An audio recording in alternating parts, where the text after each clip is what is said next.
The Galactic Empire had existed for 12,000 years.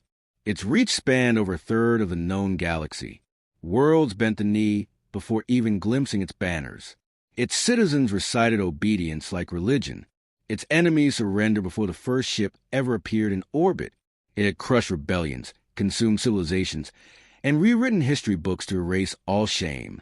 And then humanity showed up, not with fleets, not with ambassadors, just with a survey beacon that drifted into imperial space like a lost tourist. The Empire responded with protocol: intercept, scan, archive. But the beacon was different. Its internal core was sealed, quantum locked. The encryption didn't match any database. And the message inside? A single file, audio only. If you're looking for conquest, keep walking. Earth is closed for remodeling. The Empire laughed.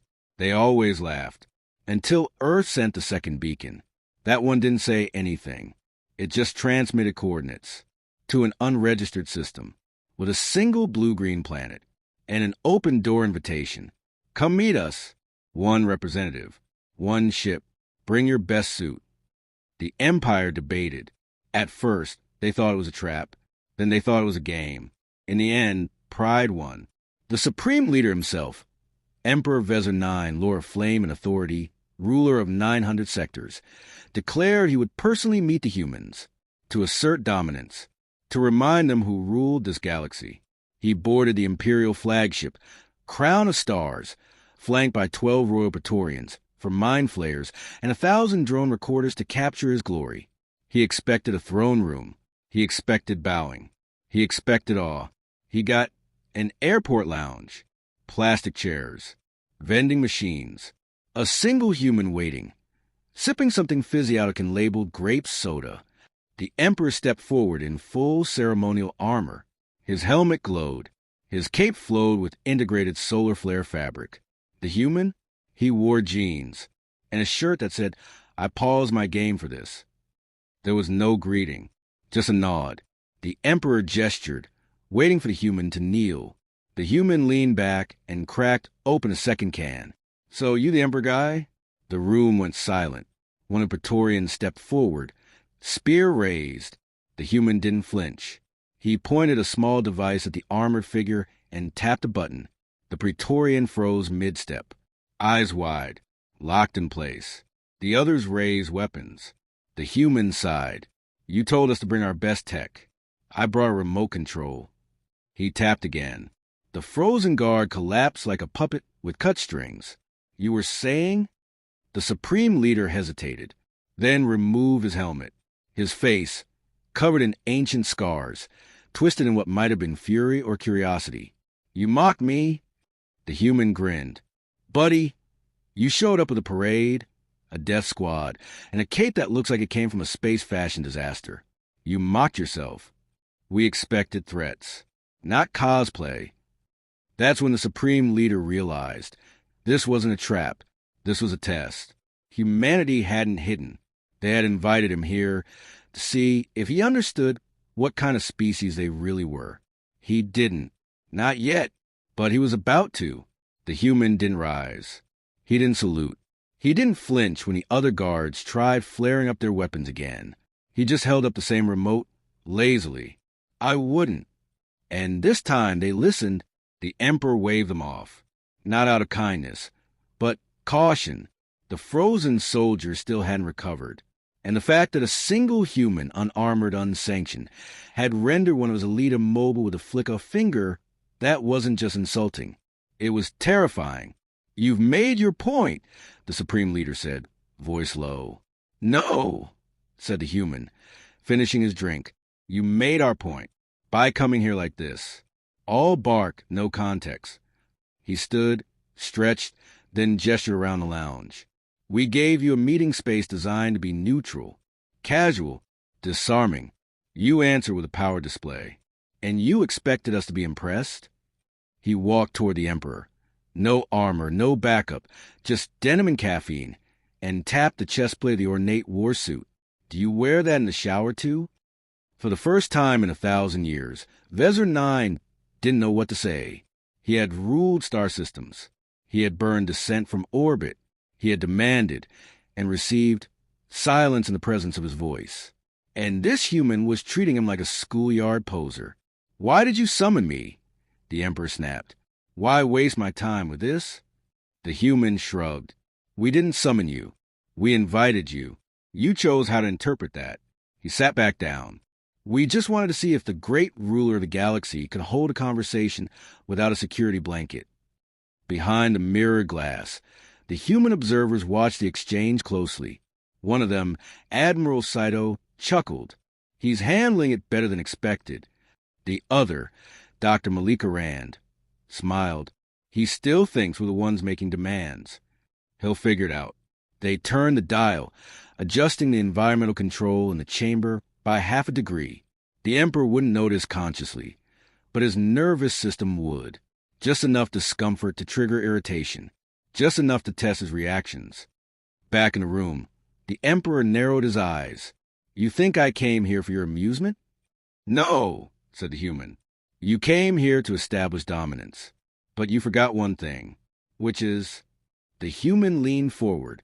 "You're not in charge anymore." The silence was brutal. The weight of those words, heavier than any threat, hung in the air like a blade. "We're not asking for war," the human added. "We're offering something better. A choice." He tapped the table, and a holographic display lit up.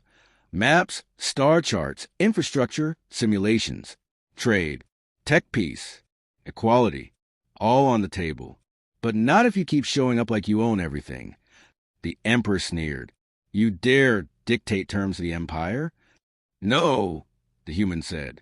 "We just don't recognize your imaginary crown." It would have been easier if they'd threatened him. The Emperor knew how to respond to fear. But this casual indifference, this was worse, because it meant humanity wasn't afraid, not even slightly, and they had reason not to be. He glanced at the holograms. Dozens of systems improved. Starving colonies stabilized. Tech levels skyrocketing in border sectors. All with Earth's fingerprints. No conquest, just action. And the worst part? The Empire's own people had started whispering. "Why can't we do what the humans are doing?" The human stood again, ready to leave. "Here's the thing, Emperor. You can rule by fear all you want. But we've seen what fear-based empires become. We grew up with those stories." He paused at the door. "They all end the same way. Alone, screaming, forgotten." The guard stepped aside, no longer sure what side they were on. "We're giving you one shot," the human said. "Drop the costume. Drop the pretense. Join the future or get left behind. And if we refuse..." The human smiled again, but this time there was no humor in it. Then we stopped laughing. The Supreme Leader didn't speak for a long time. He watched as the human left the room without so much as a bow or a backward glance.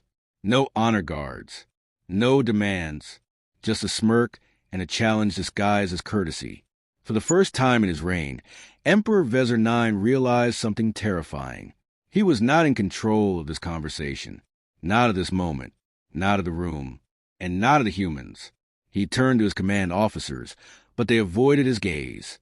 Their data scans had quietly returned the results.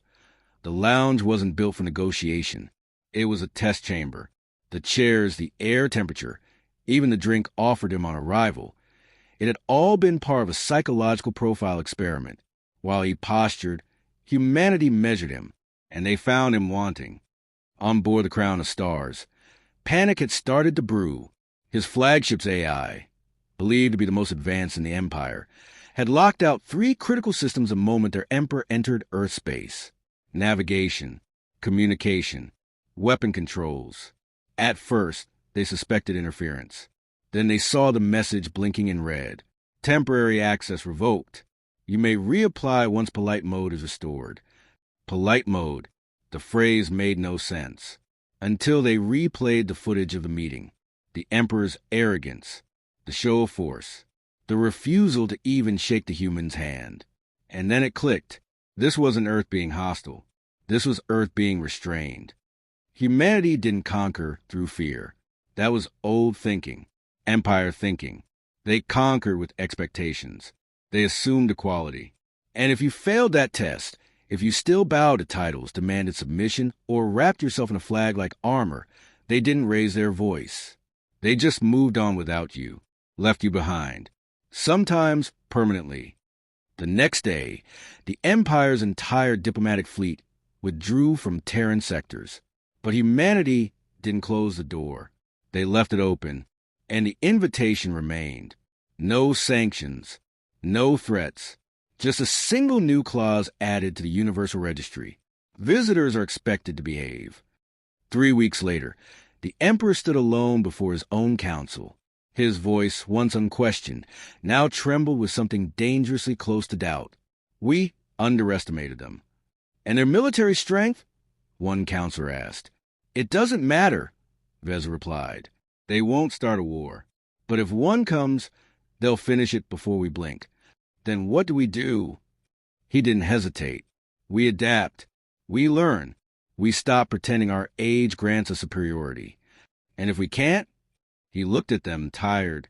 Then we stay here, pretending to rule a galaxy that's already moved on without us. On Earth, the human who'd met the Emperor walked through a crowd of laughing children.